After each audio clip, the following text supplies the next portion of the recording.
اعوذ باللہ من الشیطان الرجیم بسم اللہ الرحمن الرحیم یا ایھا الذین آمنوا لا تبطلوا صدقاتکم بالمن والأذی، اہل ایمان اپنے صدقات کو باطل نہ کر لو، نسیہ منسیہ ہو جاتے ہیں، بالمن والأذی، جتلا کر اور کوئی اذیت بخش بات کہہ کر، کالذی ينفق مالہ رئاء الناس، ان لوگوں کی طرح، اس شخص کی طرح جو اپنا مال خرچ کرتا ہے لوگوں کو دکھانے کے لیے، دے تو رہا ہے صدقات، چیریٹی ہاؤس، بڑے بڑے ادارے قائم کر دیے ہیں، یہ کہ سب ریاکاری ہے۔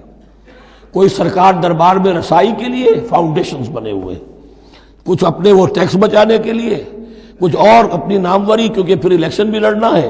یہ سارے کام جو ہوتے ہیں اللہ جانتا ہے کس کی کیا نیت ہے۔ لا تبطلوا صدقاتکم بالمن والأذی کالذی ينفق مالہ رئاء الناس ولا یؤمن باللہ والیوم الآخر، جو ریاکاری کر رہا ہے وہ حقیقت میں ایمان نہیں رکھتا اللہ پر اور یوم آخر پر۔ یہ ریا اور یہ ایمان ایک دوسرے کی ضد ہے، جیسا کہ حدیث بار بار سنا چکا ہوں، من صلی یرائی فقد اشرکا ومن صام یرائی فقد اشرکا ومن تصدق یرائی فقد اشرکا۔ جس نے دکھاوے کے لیے نماز پڑھی اس نے شرک کیا، جس نے دکھاوے کے لیے روزہ رکھا اس نے شرک کیا، جس نے دکھانے کے لیے لوگوں کو صدقہ خیرات دیا اس نے شرک کیا۔ ولا یؤمن باللہ والیوم الآخر فمثلہ کمثل صفوان علیہ تراب فاصابہ وابل فترکہ صلدا، تو اس کی مثال اس چٹان کی سی ہے، اس پر کچھ تھوڑا سا غبار، کچھ ریت جم گئی تھی، تو اگر کسی چٹان کے اوپر کچھ تھوڑی سی تہ آ گئی ہو مٹی کی، وہاں آپ نے کوئی بیج ڈال دیے، کوئی فصل بھی ہو گئی۔ فاصابہ وابل، اب آیا زوردار ایک بارش کا چھینٹا پڑا، زوردار بھی پڑا، فترکہ صلدا، وہ ساری اوپر کی تھوڑی سی تہ تھی، وہ مٹی بھی بہہ گئی اور آپ کی محنت بھی گئی، وہ آپ کا بیج بھی گیا اور آپ کی فصل بھی گئی۔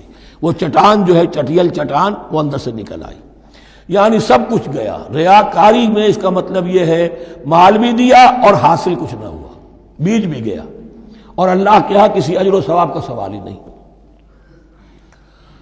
لا یقدرون علی شیء مما کسبوا، جو محنت انہوں نے کی تھی، اس تھوڑی سی مٹی جو جم گئی تھی اس میں بھی کچھ ہل چلایا تھا، کچھ بیج ڈالا تھا، اب اس میں کوئی قدرت انہیں حاصل نہیں ہے، سب کچھ گیا۔ واللہ لا یہدی القوم الکافرین، اور اللہ ایسے کافروں کو ہدایت نہیں دیتا، راہ یاب نہیں کرتا۔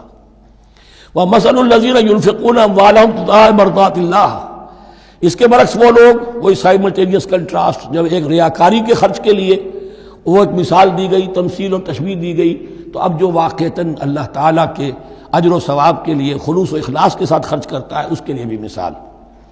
ومثل الذین ینفقون اموالہم ابتغاء مرضات اللہ، اور مثال ان لوگوں کی جو خرچ کرتے ہیں اپنے مال اللہ کی رضا جوئی کے لیے، خوشی حاصل کرنے کے لیے، وتثبیتا من انفسہم، اور اپنے عزم کی پختگی کے ساتھ، اپنے نفس کی پختگی کے ساتھ۔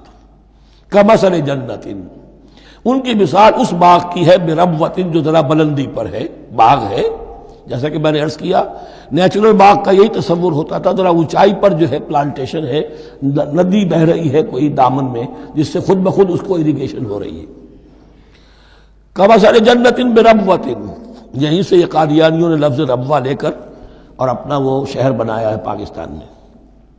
اصابہ وابل، اب اگر اس باغ کے اوپر زوردار منہ آ جائے، بھی آ جائے، خوب بارش برسے، فآتت اکلھا ضعفین، تو اس کا پھل جو ہے دگنا ہو جائے گا۔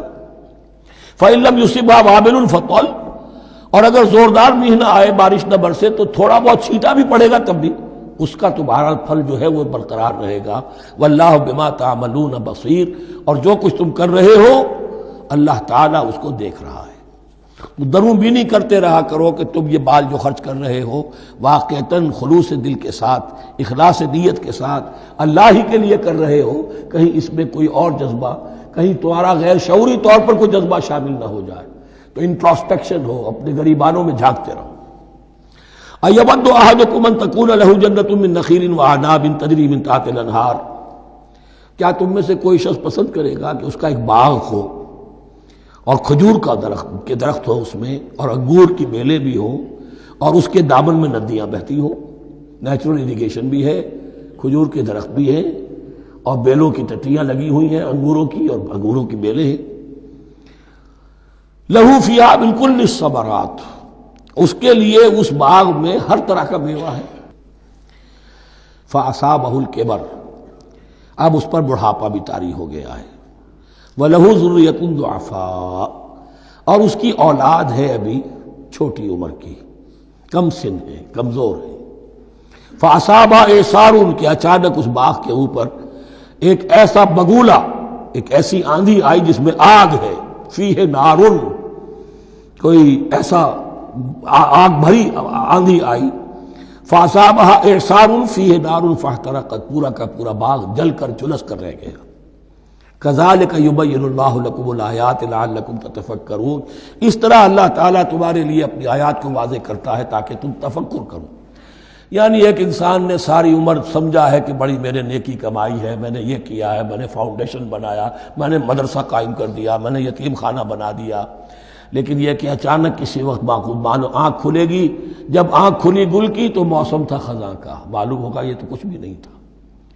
یہ تو گویا کہ ایک بگولا آیا سب کو جلا گیا، اس لیے کہ اس میں اخلاص تھا ہی نہیں. اس میں نیت جو ہے اس میں کھوٹ تھا، اس میں ریاکاری تھی، اس میں لوگوں کو دکھانا مقصود تھا. پھر حال وہی ہوگا جس طرح کہ وہ بوڑھا اب کفے افسوس مل رہا، اب کیا کرے، بوڑھا ہو چکا ہے، دوبارہ تو باغ لگا نہیں سکتا. لہذا جب وہ موت آ جائے گی تو گویا کہ اب اس کے لیے موقع نہیں ہے کہ دوبارہ کوئی کام اور کر سکے. یا ایھا الذین آمنوا انفقوا من طیبات ما کسبتم ومما اخرجنا لکم من الارض، اے ایمان والو خرچ کرو، اللہ کے لیے دینا ہے، اللہ کے دین کے لیے دینا ہے، اللہ کے نام پر دینا ہے. تو من طیبات ما کسبتم، جو چیز تم نے کمائی ہے اس کی اچھی چیز، پاکیزہ چیز، بہتر چیز. وَمِمَّا أَخْرَجْنَا لَكُم مِّنَ الْأَرْضِ، اور جو کچھ ہم نے نکالا تمہارے لیے زمین سے.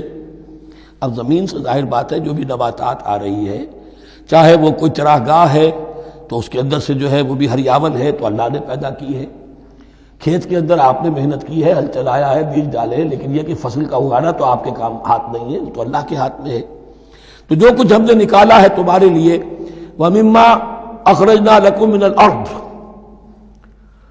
وَلَا تَيَمَّمُوا الْخَبِيثَ مِنْهُ، اور اس میں سے ردی مال کا ارادہ نہ کرو.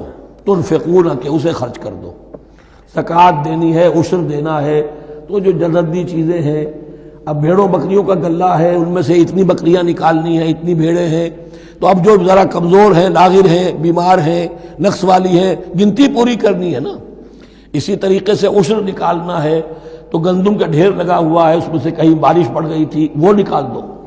ولا تیمموا، تیمم کے معنی یہاں نوٹ کر لیجئے قصد کرنے کے ہیں. ولا تیمموا الخبیث منہ، کہ اس میں سے جو ردی مال ہے، جو ناپسند ہے، اس کا قصد نہ کرو. تنفقون، کہ اسے خرچ کرو.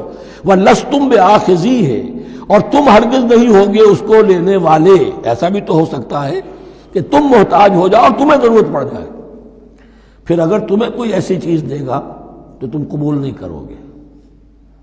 وَلَسْتُمْ بِآخِذِيهِ إِلَّا أَن تُغْمِضُوا فِيهِ، الا یہ کہ چشم پوشی کرنے پر مجبور ہو جاؤ، احتیاج اس درجے کی ہو کہ جو بھی مل جائے، ردی مل جائے، اچھا مل جائے، نفیس مل جائے، خبیث مل جائے، جو بھی مل جائے چشم پوشی کرو. اس کے سوا آدمی جو ہے وہ اپنے طیب خاطر کے ساتھ جو ہے وہ ردی شے قبول نہیں کر سکتا.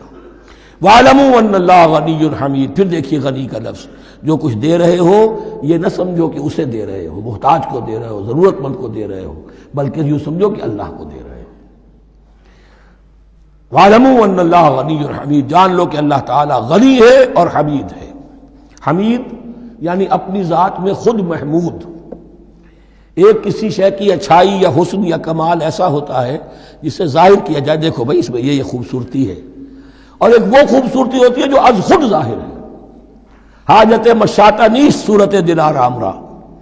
تو اللہ تعالیٰ اتنا ستودہ صفات ہے، اتنا محمود ہے اپنی ذات میں کہ وہ خود بخود محمود ہے، اسے کسی حمد کی حاجت نہیں ہے، از خود محمود ہے.